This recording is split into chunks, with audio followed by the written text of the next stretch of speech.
Welcome to the Encore Audio Archives YouTube channel. I'm Taper Dave, and this is my channel. I've uploaded hundreds of talks here that I've recorded at meetings in West LA, and I've also recorded conventions starting in 2013. I've got a bunch of those up. And Walt and Mary Murray, the original owners of Encore Audio Archives, started the company in the 80s, and Walt recorded Joe and Charlie's and a bunch of stuff down in Vista, California. My sobriety date is June 20th of 1994.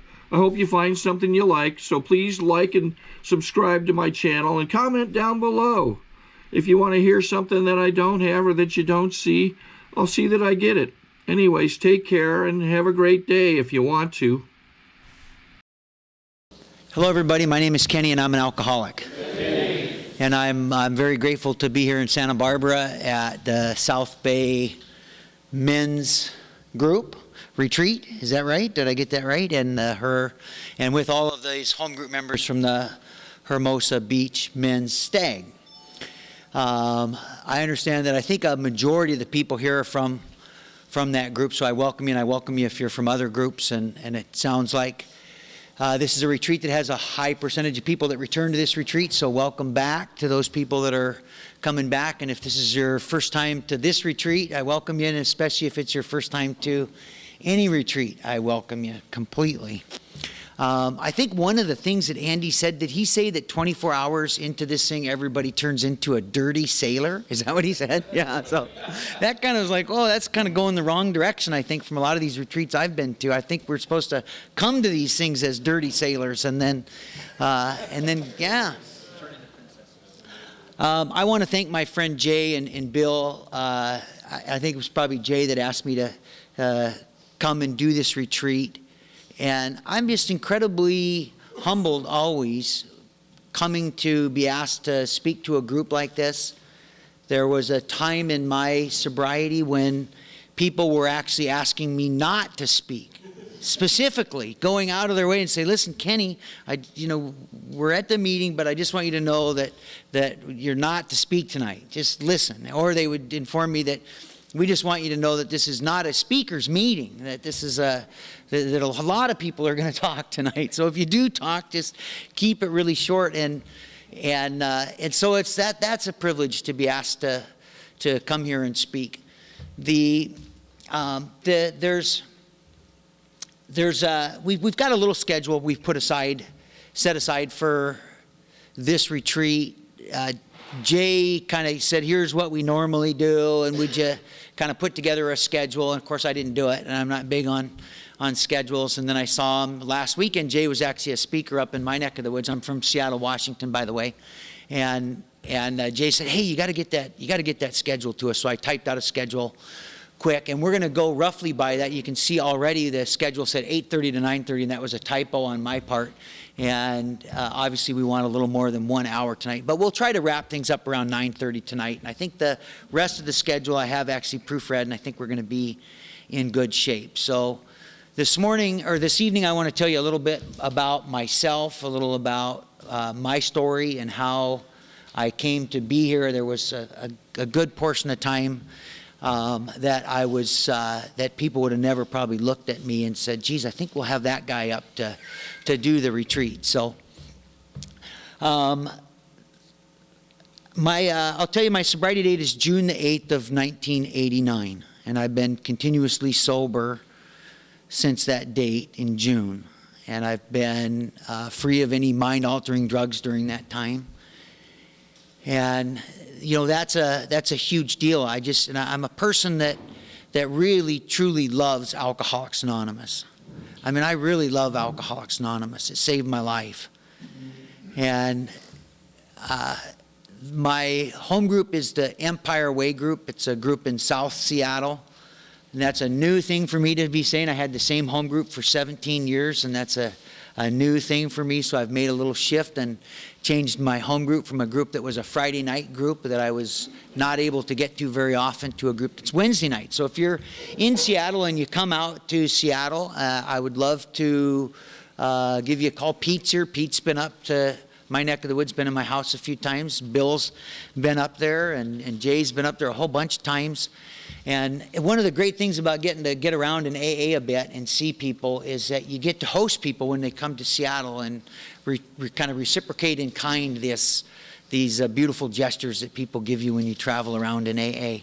So if you come to Seattle, just remember, towards the end of the retreat on Sunday, I'll put my phone number up on the board. I've written a little prayer here, which I'll get to in a minute, but in actually more than a minute. I'll get to it in a little while, but this is a retreat prayer, kind of puts into some ideas what we're going to be doing here this weekend. And it's a prayer that I wrote, and I want to share that with you here in a little bit. Before we do that, though, I want to tell you just a little bit about my story and just have some fun and just kind of start off on a little bit of a lighter note. And I don't know how much of a lighter note this is going to be, but I have a fun time telling this. And I'll tell you that I started drinking. When I was about 12 years old. I'd started drinking much before that. I mean, I drank several times.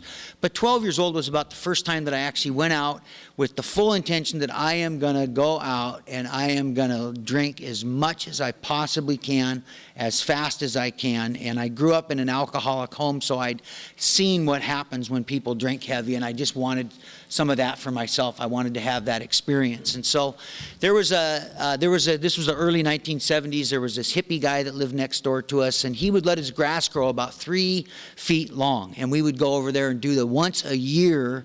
He'd have somebody would come and cut his grass like once a year. And we'd cut this grass down, and we would rake it up into piles, and we would burn all the dry grass. And this was right in the city too. I grew up in the city in Seattle, and this was back in the days when you could burn right in the city and people would burn their garbage. And so we would do this for this guy, and we thought to ourselves, this was my brother and I, and we thought to ourselves, well, maybe this guy, instead of giving us money for all this work that we've done, he would just buy us alcohol. And so when it came time to get paid, we said, well, hey, listen, we had this idea that if you would be so kind as to go and buy us some alcohol with this money that we've made, we'd really appreciate it. And being a good hippie in the 1970s, he had no problem buying booze for 12-year-olds. So he was just like, man, we'd be happy to help you kids out. What do you need? So he says, well, what do you want? And I didn't really know exactly what we wanted, but I grew up in a home where we had a gallon jug of Gallo wine was sitting on our kitchen table at all times. And that's what my parents were always working on, this jug of wine. And so I said, well, we want wine. And he said, well, what kind of wine do you kids want? And I think I already had this kind of strange alcoholic mentality, because I told this guy, I don't really care what kind of wine you get. I just want the volume. I'm looking for the biggest amount of wine that you can get with the amount of money that you owe us. And so he said, okay, I think I know what you kids are after here. And he left and he went to the store and he came back with a couple of sacks of, in those bags were 5/5, which are the big bottles, of MD 2020. So I've come to lately find out that they actually make glow-in-the-dark MD 2020 now, which has got to be even better than this fortified stuff that's never seen a grape that we got.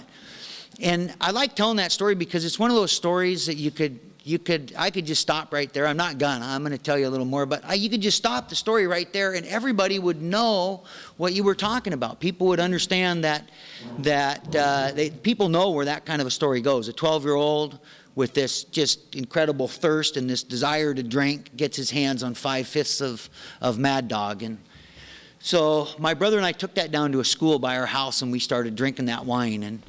And I was drinking as fast as I could. I was drinking as much as I could, and the other kids that were with us were in the same manner. They were drinking, but they were still worried about the way that I was drinking. They were looking at me like, even these kids that knew nothing about alcohol were looking at me like, there's something wrong here. You should not drink that much that fast. Something bad is going to happen. I just don't think that you should be doing this. And at that time in my life, like I said, I grew up in an alcoholic home. And before I tell you the rest of the story, I want to tell you an observation that I've made recently in the last few years. There's a couple of speakers a couple of AA members, I should say, that live up north of me, and they're a married couple, and I've heard their stories a number of times, and they're just wonderful people to listen to. And they both have this same story, and their story is that they came from good homes, and they came from loving homes, and they came from homes where there was spirituality and religion, like in the right amounts, not abusive, but in the right amounts. That there was money, there was every means that was at their disposal was provided for them, and they just came from these loving homes where the marriage was solid and there was no divorce. And this couple, they both have the same story. And I had this realization a few years ago that I didn't come from that kind of a background. And I will tell you a little bit about where I did come from, but it was the polar opposite of that. And I had this realization a few years ago, just working with people, and one of the great things that's happened to me in Alcoholics Anonymous is that I've had the chance to see an awful lot of people make their beds and walk again. And I've had an awful lot of chance to sit and reach my hand out to the still suffering alcoholic in the meeting and take people through the steps and see them have this spiritual awakening.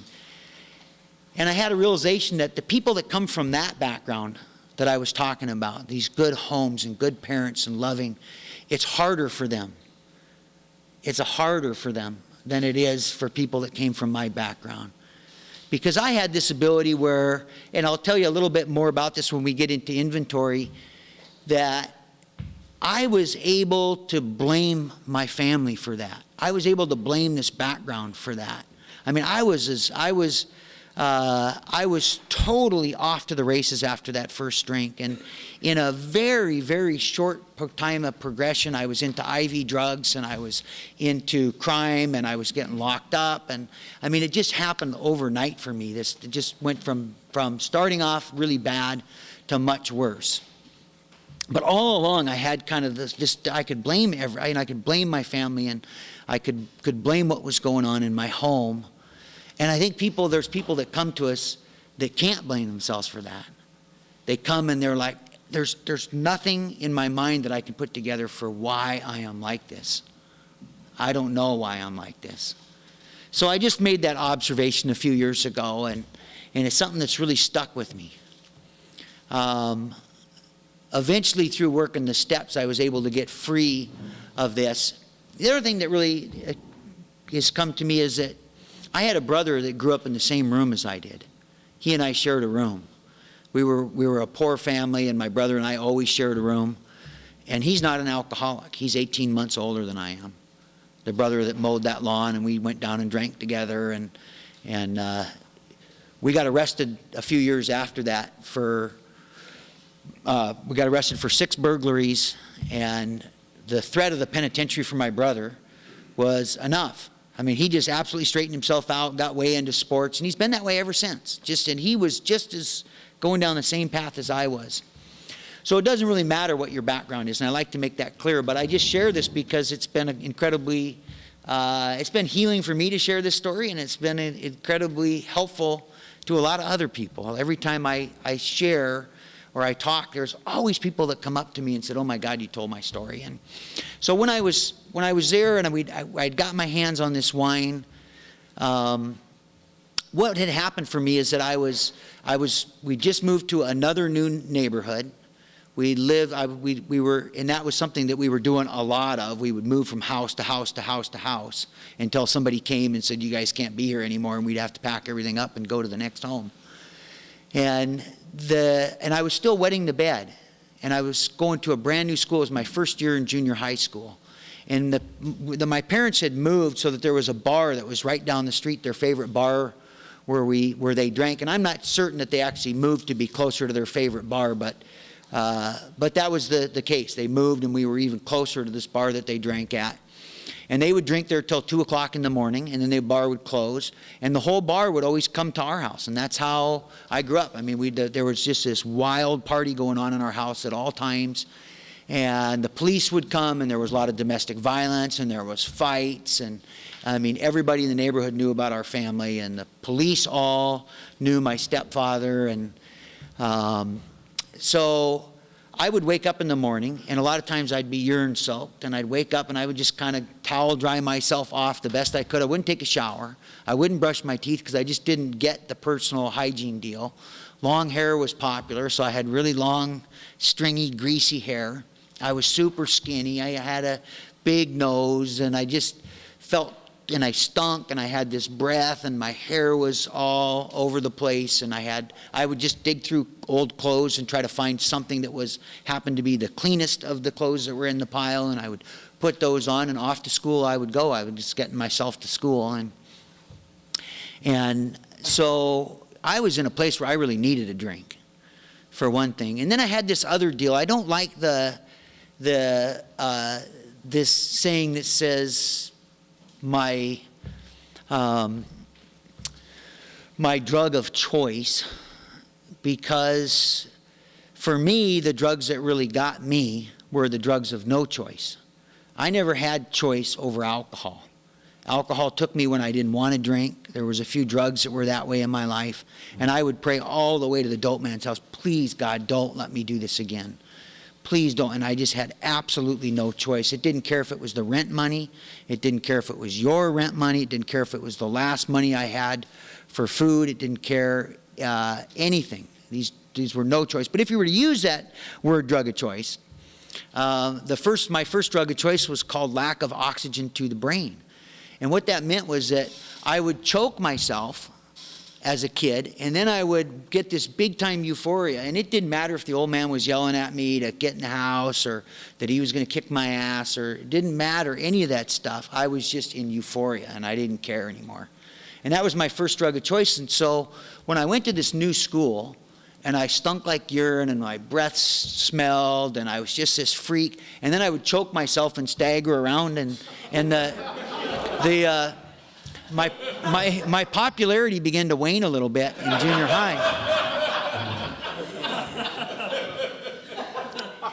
And I just was totally this afraid introvert. But when I had that booze in me, it was nighttime, we were down at the school, and when I had that booze in me, there was a girl that was cutting across the field going home. And she was a girl that I'd actually seen at the school, and I thought she was really pretty, and I just would think about her in my mind.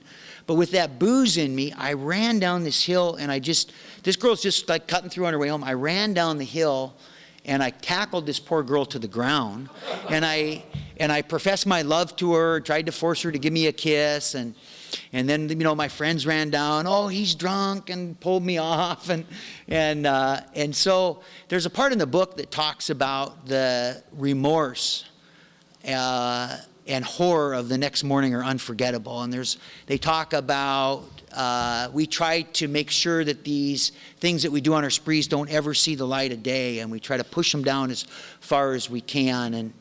And it says that makes for more drinking. Well, now not only was I this freak at the school, but I was this freak that had attacked this girl, and that was as good as my drinking ever got.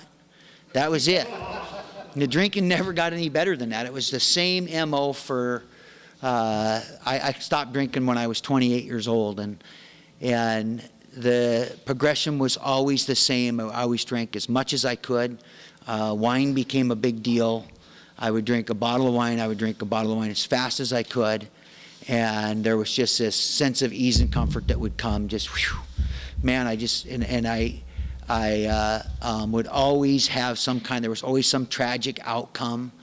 Most every night, and so I ended up getting locked up. I ended up in, as a kid, almost immediately, probably within a couple of months of me taking that drink, I was removed from my home, and I was in foster homes and group homes, and I was in an institution at one point. It was a lockdown facility for juvenile drug offenders. I was there for over a year.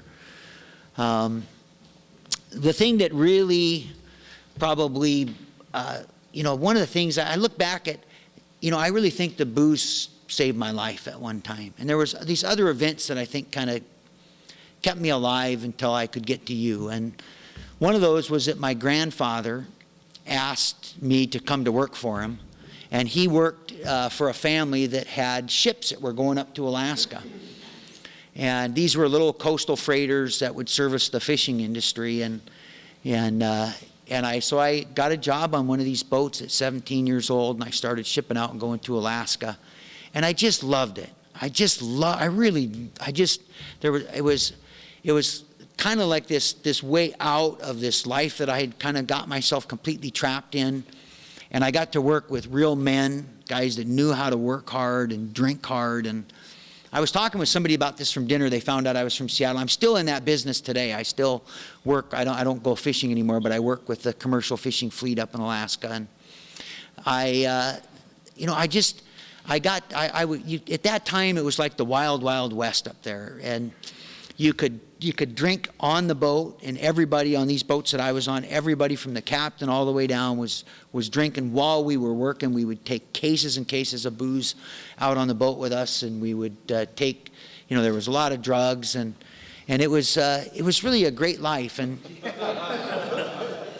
I made a lot of money. I got into fishing, and I made some money, and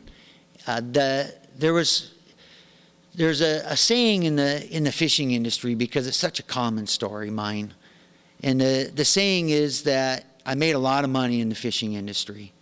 And I spent my money on fast cars and booze. I spent a lot of money on drugs. I spent a lot of money on women.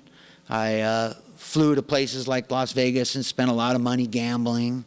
And even with some of the money, I spent it foolishly.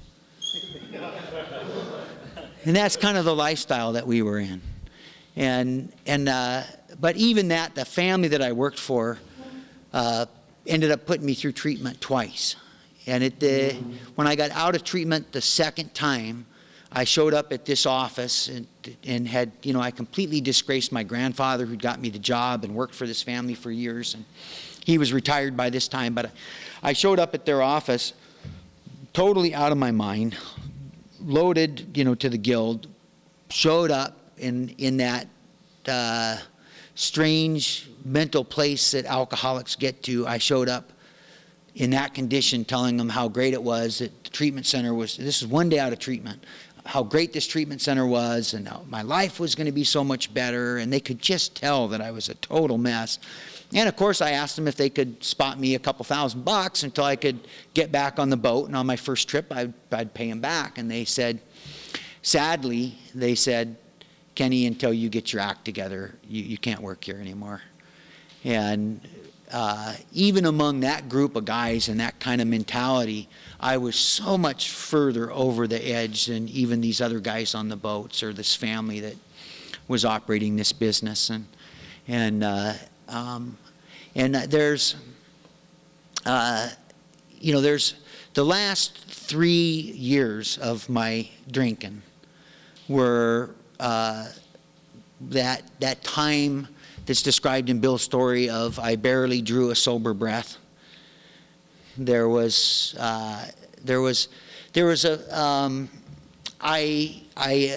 a few months of losing that job, I lost the place that I had been living in, and I still had a really nice car that I'd bought, but I quit making payments on the car, and the repo guy was looking for me in a few months, and so I was driving around in a car and trying to stash this car, and finally I got in an accident with this car, and I just pulled it off on the side of the road and just left it. And I was living in these motels up and down Highway 99 up in Seattle, and I'll take the time to take the time to tell you the story. And there was a funny thing about this too, is that I had been homeless several times as a teenager, but it was just a funny thing that happened to me, because I would have never ever guessed that I was homeless. I didn't have a place to live. My car was gone, and I was just but I still had enough game. I could get a hotel room. I could get a hotel room. I could stay with friends. Sometimes I had a girlfriend. I could, I was really felt like, hey, things are going fine for me. And my wife sponsors this lady who was a housemaker, a housewife, and her husband was an executive and had a really good job at Boeing up in Seattle. She had a beautiful home. They had several kids that they raised. And then she got into her own little business working with the same company, and they were just really doing great. And she lost everything until she finally had to go get public assistance. And she was visiting this person getting public assistance, and she's sitting across the desk from this lady, and the lady asked, well, where do you live? And she says, well, sometimes I'm staying with my brother's family right now, but if you wanted to mail something to me, you'd probably use this other address. It's an old, my husband's address, but I'm not staying there right now. And she looked across the table and she saw this lady write the word homeless on a piece of paper. And it was her first indication, and it was that way for me. Those last 3 years, but in the end, I ended up behind a McDonald's restaurant on 80th in Aurora. And previous to that, I'd stayed in these hotels up and down Highway 99. And I started having this problem when I was staying in these hotels where I would fall asleep with a cigarette. And it used to really drive me crazy because I was doing these IV drugs and I was on the knot all the time. And I would have I would light my cigarette, and then out I would go. And I would wake up, and the cigarette would be burning my finger, or the next thing I knew.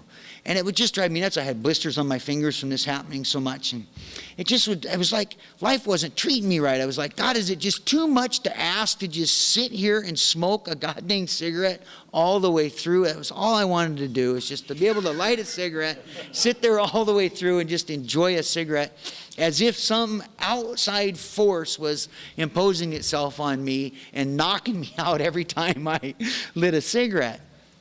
But it can be a little dangerous. And at this particular day, I was at a hotel and on Highway 99. It's been torn down, but it was one of these shanty joints where it was all people. They were ex-cons or people that were just coming out of the penitentiary, and prostitutes and drug addicts. And I had a little room there. And I fell asleep, and I've talked to a couple of firemen that I've told this story a few times, and they've said, oh yeah, man, those mattress fires are really hard things to put out. And if you've ever been a drunk or a dope addict that falls asleep with cigarettes, I mean, it's when you get a couch or a mattress going, it's a hard thing to put out. And I got this mattress going, and I woke up, and I woke up, and the only reason I woke up is because I was choking on smoke. And I woke up and just coughing and gagging, and realized, oh my God, the mattress is burning. And I got myself up, and I got some water and poured some water on the mattress and passed back out on this mattress.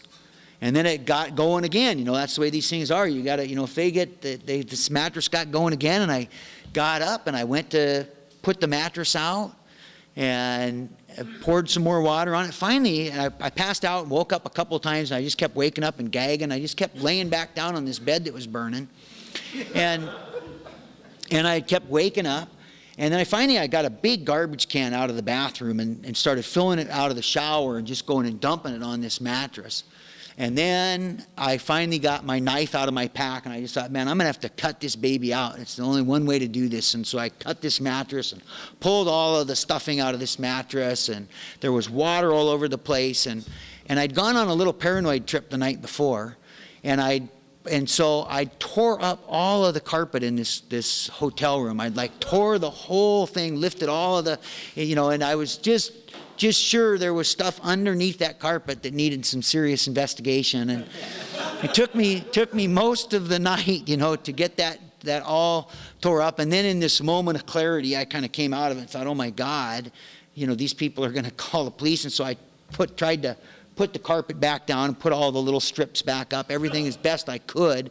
But now with all this water that I've poured in this room, the carpet is kind of floating, and I'm sloshing through this. And there was a guy, and he's actually sober now. He's sober 15 years in AA.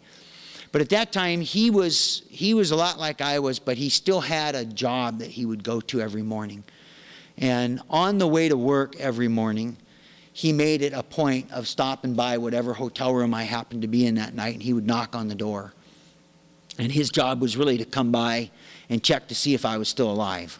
And he would check and tell me, hey, Kenny, we're worried about you, and are you okay? Are you doing okay? Well, this morning he came by, and it was one of those streets it was one of these old hotels that was built for the World's Fair, but one of those hotels motels where you just pull right up basically to the front door, and then the front door is just right there, and the door was open. I had to open the front door, and the morning traffic was starting to run. People are driving by this place and looking in the door and seeing this horrific scene of all this stuffing all over and water everywhere, and I was stripped down to just a pair of wet jeans and laying on this bed. And luckily the manager of the hotel had come down. Somebody had reported that, hey, there's a scene going on down in this room you might want to check out.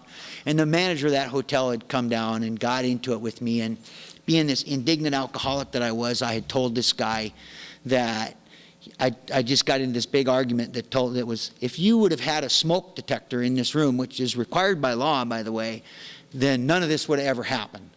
And it was his fault that this room was in a shambles. And my friend got me out of there.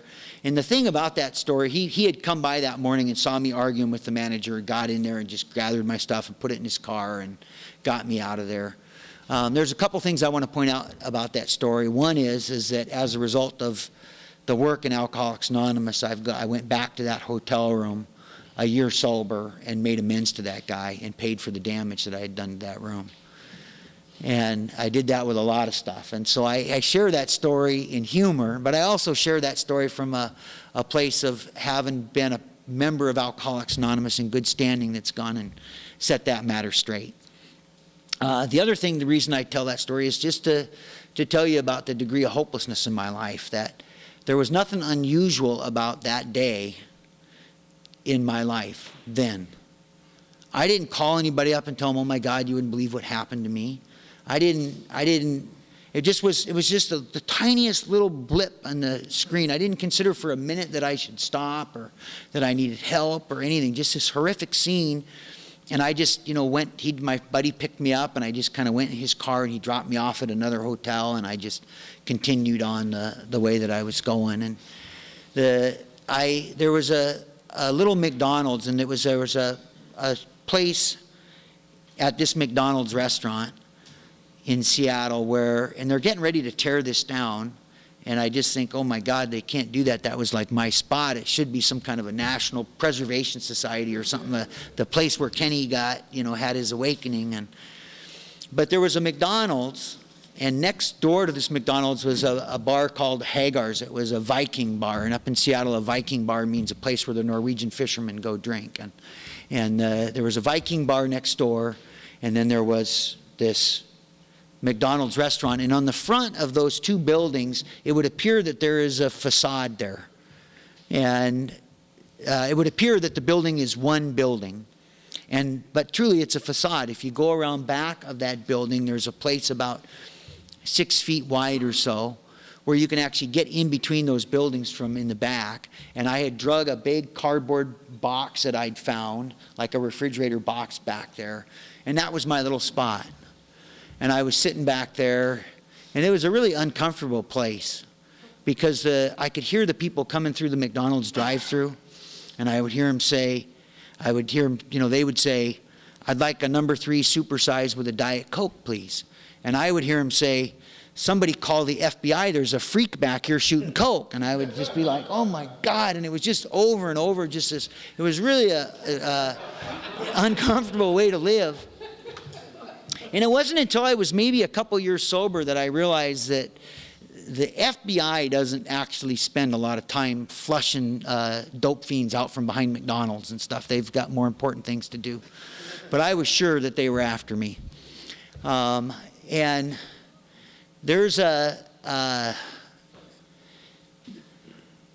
of the things that's really struck me.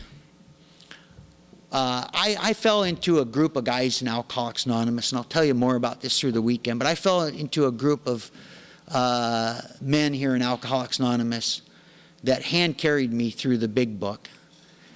And they spoon-fed every word of that book to me. And one of the things one of these guys suggested was he suggested I start reading the big book. And this was a few years ago, but he said, read it like it's poetry. Really look at what it says from just the beauty of some of the things that Bill wrote. Bill was just this incredibly eloquent writer. He just had such beautiful ways of putting things. And he had a way of writing that's kind of circular in nature, where he keeps bringing this point. He has a way of writing that'll just back you right into a corner if you're not careful. If you just continue to read it and do what it says and turn some of the stuff into questions, it just backs you into a corner. But he has this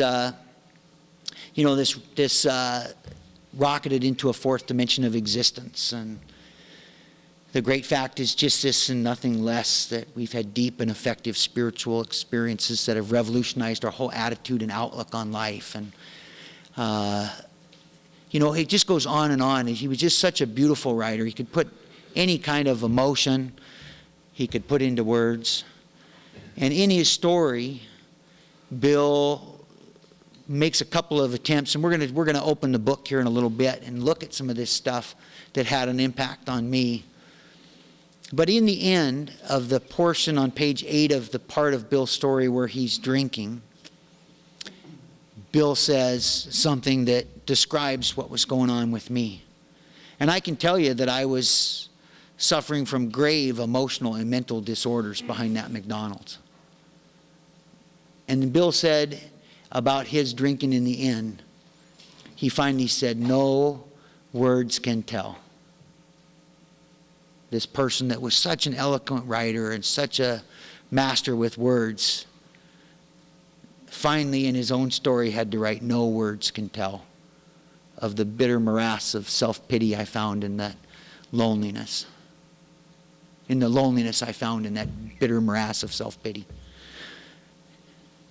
And somehow I was able to, there was a AA hall, I'd like to come, I'd love to come down and get to your meeting sometime. And I don't believe, I may have been there, but it would have been 15 years ago I came down here to LA on a 12-step call and helped this guy who used to stop by the hotel room.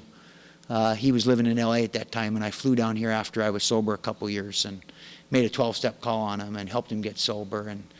And he's still sober today, and he was at the Everett convention that Jay just spoke at. He's sober 15 years now.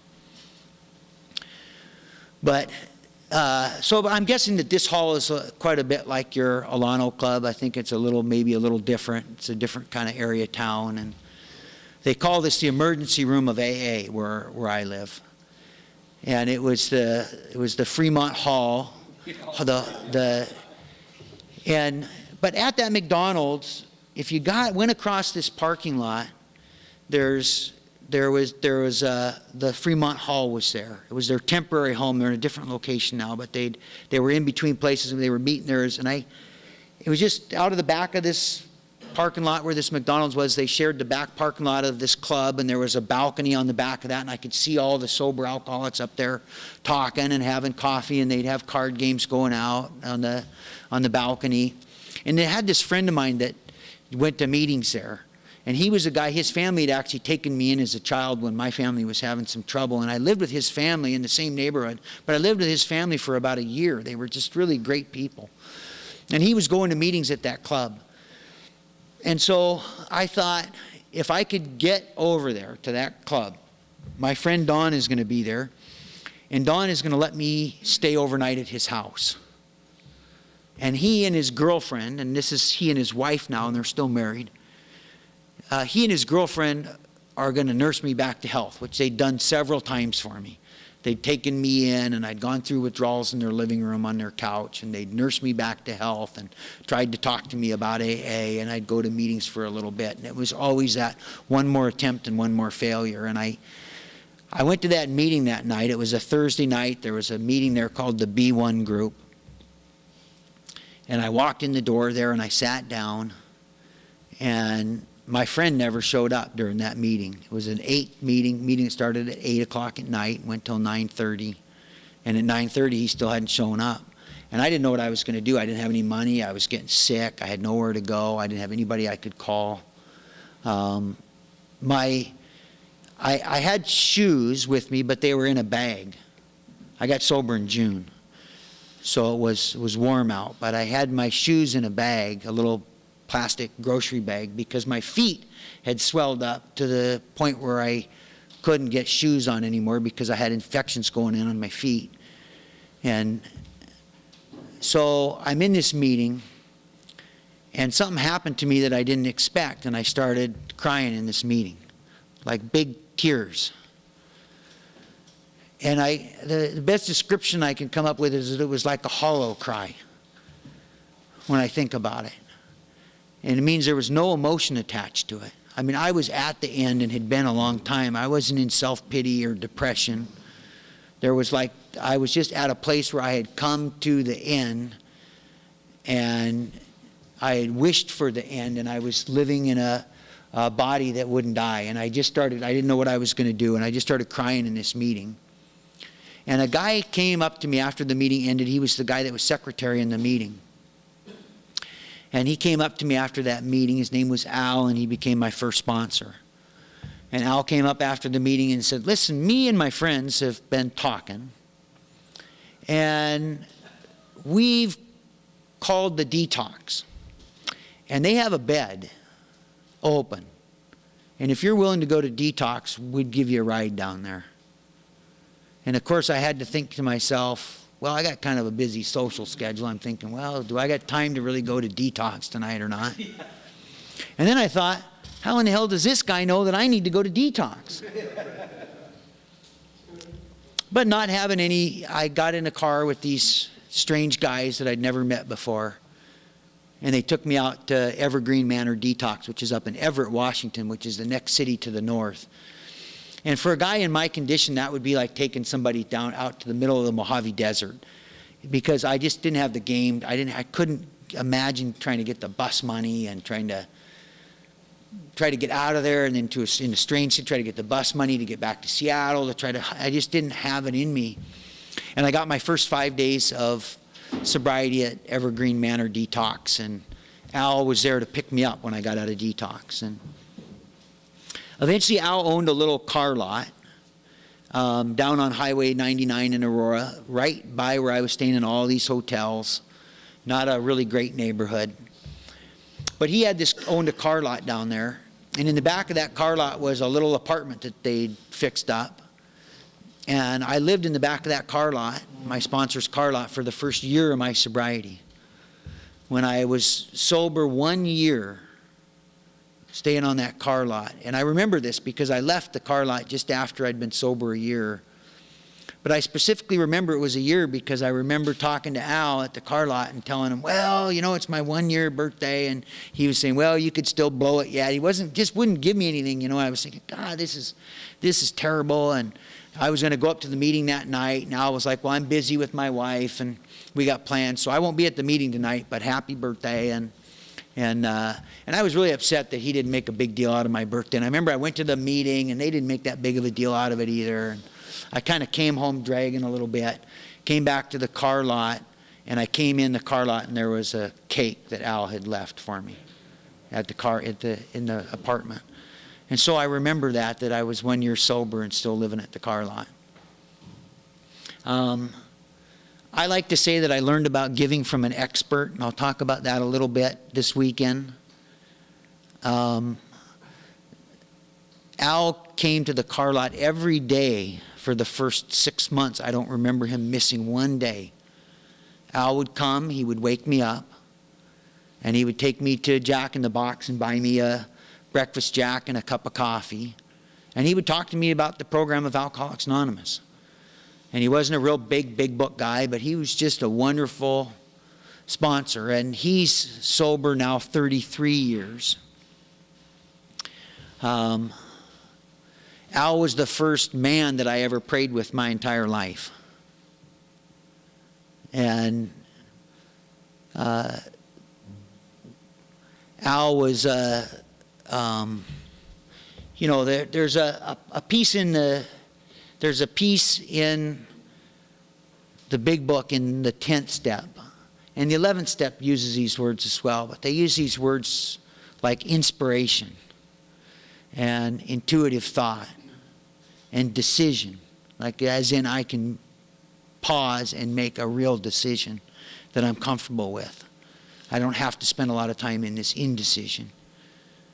And Al had that. He was 13 years sober, and Al had that intuitive thought and that inspiration. And I was probably about a couple months sober, and Al was going to go over to Idaho. And Al told me, listen, I'm going to leave you here at the car lot. His brother was a partner in this car lot with him, and his brother was not an alcoholic. And really to this day, his brother does not understand the whole AA thing. I mean, he just thinks it's kind of a weird deal that his brother's into. And so he said, you could stay here at the car lot, stay with my brother Joe. He might have a couple things for you to do, but if he doesn't, just kind of stay out of the way and get up to as many meetings as you can. I got to go to Idaho because his mother had passed, and they had a house over in Idaho, and he needed to go take care of some of the furniture. They still had a rental house over there or something, and he needed to go deal with a few things. And I was sure that Al was what was keeping me sober. And I was sure, I woke up that morning, Al didn't come by and pound on the window and wake me up, and we didn't get our breakfast jack. We didn't drink our cup of coffee. I just woke up and I just thought, man, the gig is up. I'm here in this same neighborhood.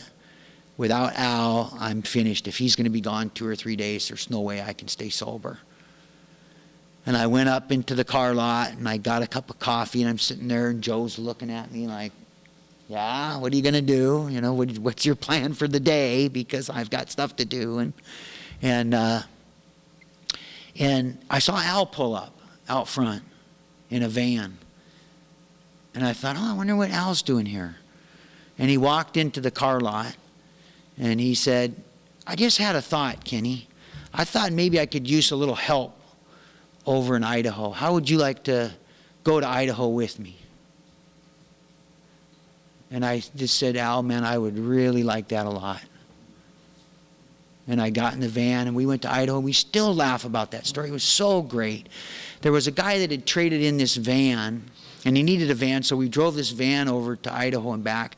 And it was a green, we called it the money van. It was this green van, and it must have belonged to a Coke dealer or something. It had a $100 bill painted on the side of this van, like one of those airbrush deals with the bubble window, and it was all green, and had green shag carpet through the whole thing, and had big chrome pipes that went down the side of this thing. It was just the most hideous thing in the world, but it was the only van that was on the lot at that time, so we got this money van and went over and picked up a bunch of furniture out of this place they were gonna, and we had such a great time, and we still laugh about that to this day. And I kept all the time on the way over there. We were going to stop at a meeting in Spokane, Washington, and Spokane I think is 3 hours or 4 hours or something from Seattle maybe, but I know there was a noon meeting in Spokane, and this was going to be, I was a couple months sober, and I'm thinking, out-of-town meeting, I know what that's like, because they always say at the beginning of a meeting, is there anybody from out of town? And I'm going to be able to say, yeah, I'm from out of town, and then they're going to have to call on me. So I was really important to me, and I kept telling Al, and I didn't tell him what was going on in my mind, but I'm telling him, Al, man, are you sure we're going to make that meeting in Spokane? What time is it? And Al would tell me what time it is, and I'd say, yeah, well, how long is it to Spokane? Are we going to be there by noon? And he would say, yeah, we're going to make it. Don't worry, just calm down. It's not a big deal if we get there a few minutes late. And I was like, no, I think we should try to be on time for that meeting, because I'm thinking I'm going to miss my window for announcing myself as the big guy from out of town. And we stopped at, I just kept asking, what time is it? What time is it? What time is it? And we stopped at one of these little gas stations to get gas, and Al went in and paid. And he came out, and they must have had one of those little racks where they sold those cheap watches on the counter, because he came out and he gave me a watch, and he said, quit asking me what time it is, you know. And he gave me this little watch, and I'll tell you, I've got some nice watches today, and I really live a good life, and I would trade any watch I have if I could get my hands on that watch that Al gave me. Again, it was just one of those beautiful little things that my sponsor Al gave me. I'm 20 years sober now, And Al's 33 years sober, and he's changed an awful lot in the last 20 years, and I have too, and we've got to grow together in a lot of ways. And we had a 20-year, my wife threw a big 20-year birthday party for me in June. And it was an amazing, amazing event, really a beautiful deal. And Al was there, and his birthday is June the 16th, and mine is June the 8th. But the way things worked out, I was gone one weekend, and then the next weekend, by the time we got to the weekend, it was the 16th of June that we had my party. And Al was there, and I got to give Al his 33-year coin, and he got to give me my 20-year coin. And we got to tell some of these crazy stories from our early sobriety. So with that, I want to turn the corner a little bit. I'm going to tell you a lot more about our step work, but I want to tell you a little bit just to make it, to get us off on the right track with this retreat. I want to make something totally and 100% crystal clear.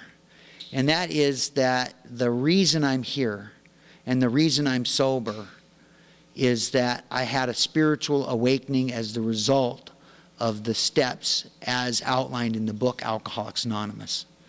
That's what happened for me. That's what happened, is that a few months sober, I began to get restless, irritable, and discontent. I got to a place where people were not making such a big deal out of me about being the new guy, and I'd gained some weight, and I got some color in my skin, and the lights were on again, and I was eating, and I had a place to live. So people were not helping me. They were off to the next new guy. And I just started this silent suffering in AA again with this realization that I knew that the time and day was going to come when I would drink again. I just knew it. I knew that all this stuff that Al is doing for me is all going to be for nothing, that I know that I can't stay stopped forever. And I knew that I was going to drink again. I just began to know it, and I began to say it in the meetings. People would call me, and I would say, I am totally screwed here. I am falling apart. I am going to drink again. And well-meaning people in AA were coming up to me and saying, oh, don't say that about yourself. Just, go to meetings and just don't drink. And don't. But that was the truth for me. The truth is that I was not making it in Alcoholics Anonymous. And I was going to 5 meetings a day. I would go to this a 10 o'clock meeting in the morning, and then I'd go to this noon meeting, and then I'd come back and they'd do the 5 o'clock, and then they had an 8 o'clock meeting, and then they even had a 10 o'clock, and on Fridays and Saturdays they had a hoot owl, and some days I'd go to all of them. I'd just start off, and I was just hanging out at the hall, and there was these guys, they called it trolling the bottom, and they would come by Fremont Hall at the midnight meeting, and they were guys that were coming by, and they would look for the face of hopelessness. And they found me in Fremont Hall, sitting there with a few months of sobriety under my belt. And they started talking to me about that just going to meetings for a guy like me, that I can die in Alcoholics Anonymous. That the time and day would come when I would drink again, and if I didn't find an answer for that, that I was a dead man. There was a guy, I was getting money from the car lot.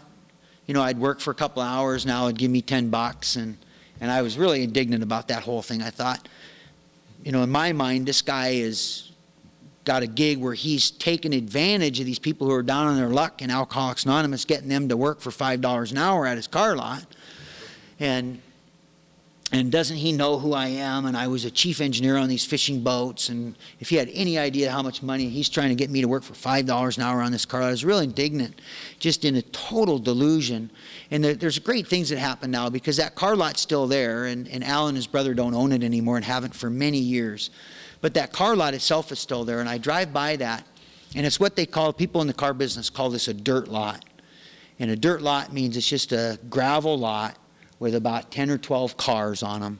And now these are cars that are, several $1,000s, $2,000 to $4,000 or $5,000 for these cars that are on this car lot. Back then they were probably cars that were going anywhere from $500 to $1,200, $1,500 cars. And I drive by that car lot and I look at that now, and I know a couple of things. one thing I know is that he and his brother were partners in that business. There were two of them there. And they didn't need any help. I know now that Al was giving me money out of his own pocket every day on this little business that he had going. He was pulling part of his share of the deal and giving it to me so that I'd have money for food. And he was allowing me to hang out at the car lot and do busy work because he knew it was good for me. But what was going on for me is Al would give me his Al would give me $5 or $10, and I didn't want to spend that on food. I thought, well, I'm going to save that so that I can impress some girl at the hall by buying her a cup of coffee or something. So I was still smoking then, and you could smoke in the meetings at that time. And so I would go up to this place, Hoagie's Corner. I'd go to Bartell's Drugstore, and I would just boost a pack of cigarettes. And I couldn't get away with it every day, but every day that I could get away with it, I would try one. I'd buy a candy bar or something, and if I couldn't steal a pack of cigarettes there, I'd go to the next place and kind of buy some gum or something, and then I would boost a pack of cigarettes, and I'd go to the meeting, and I would smoke these stolen cigarettes. And this guy, one of these guys that was trolling the bottom, was coming by the hall every day. His name was Jimmy, and Jimmy would come by. And Jimmy was saying, hey, I'm in the steps. And everything was going great for Jimmy. He was a guy that had lived in a dumpster before he got sober. And here he was working. He was in the car business. Became a car salesman, and he was doing really well. And he was driving a 57 Chevy, all fixed up, which was a real primo car at that time. And Jimmy was coming by, and he would come into the meetings and say, I just want everybody to know that I went to 5 stores today that I used to shoplift from. And I went into those stores and told them I'm a member of Alcoholics Anonymous in good standing, and I'm working the step process in AA. And I've seen where I harmed you. I used to shoplift in this store. And my life depends on setting this straight. So I would be very grateful to me if you'd accept this money that I've estimated this amount.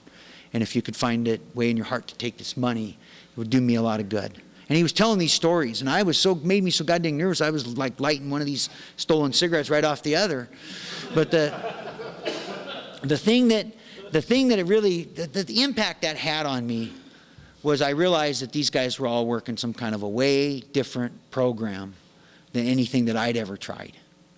Because I'd never even thought or heard about somebody doing that kind of a thing. So that started me on this step process. I went down to this, I went to a big book workshop in Seattle. These workshops have been a part of my sobriety ever since. And I've talked to Jay, I've talked to Bill, and I've talked to Pete here a little bit in the past. And today with Jay, a little bit about what goes on. Because I was interested, and I asked Jay, well, so what happens when a new guy walks into the Hermosa Beach Men's Stag? How does that guy expect to get a sponsor? And Jay walked me through the process of what would happen in a normal situation. And I said, okay, so now he's got a sponsor. Now what happens? What's going on? And Jay said, well, we're going to meet during the week, and we're going to read the book to him, and we're going to go through the steps, and we're going to turn the statements into questions and highlight and write in the book. And when we get to the third step, we're going to do third step and inventory. And that's the process that we do in these workshops. And there's a little more to it. We do a prayer we call the set-aside prayer, which really is just a prayer that's become a big part of my sobriety. And I'm not going to use that a lot here this weekend, but it's just a prayer that was helpful to me to set aside everything that I thought I knew about Alcoholics Anonymous so I could have an open mind and a new experience. It's really just this open-mindedness idea that's so eloquently put in the second step and in the appendix on spiritual experience. So it was really this idea of getting an open mind and going through the book. Some people called it special education AA. There was a guy there named Frank, and Frank used to, and he's I'm not even sure Frank's still around. I haven't seen him in a lot of years. His health got bad, and he couldn't get out of his house for a long time to go to meetings, and he lived out on one of the islands up off of the Puget Sound in Seattle. But Frank used to tell me, he said, Kenny, you're going to need the special education AA. You're just not going to get this sitting around in meetings. We need you to come down to the church on Tuesday nights. And I went down, and there was these guys, and they read the book to us. And we had I had such an amazing experience with that. I mean, I really started to wake up. It was the first time I'd ever done a third step, and I'll talk about that a little bit when we're doing the third step. I'm going to spend a little bit of time here. I'm going to move this. I'm going to get my big book out. I'm going to spend a little bit of time. I'm trying to be cognizant of the fact that this is being taped and end up with a recording that David can be proud of. Make an adjustment. We're getting adjusted here. There we go. I think we got a great talk going on here. Thanks for watching the channel. Taper Dave here. Just curious, do you think this is better than Zoom? Okay, this is how I prepare my drone for launching. I like to do it inside the cab of my truck so I'm not standing outside in the weather.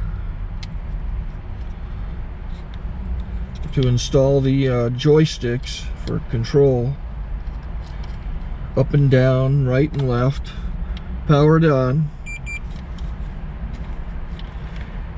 I have an Android phone that I use to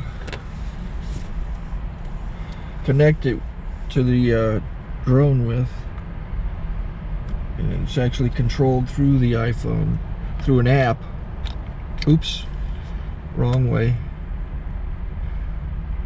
It's actually controlled through the iPhone, or through this Android phone, through the app. It's actually controlled through the Android phone, through an app, and you connect it through this short connection right here.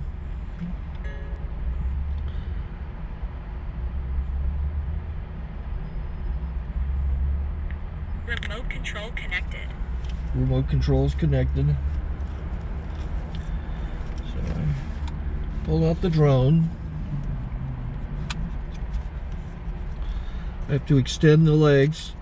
Long legs extended first, then the short legs. Remove the gimbal protector. Set that aside, then power it on one short burst and one long burst. I lay it down. So I have to go to calibrate. So the drone's not connected yet. It shows you here as this drone gets disconnected, even though the remote's powered on. So the drone has to establish it's connected. So I go into the app to calibration mode. First I'll calibrate the remote controller. Start calibration.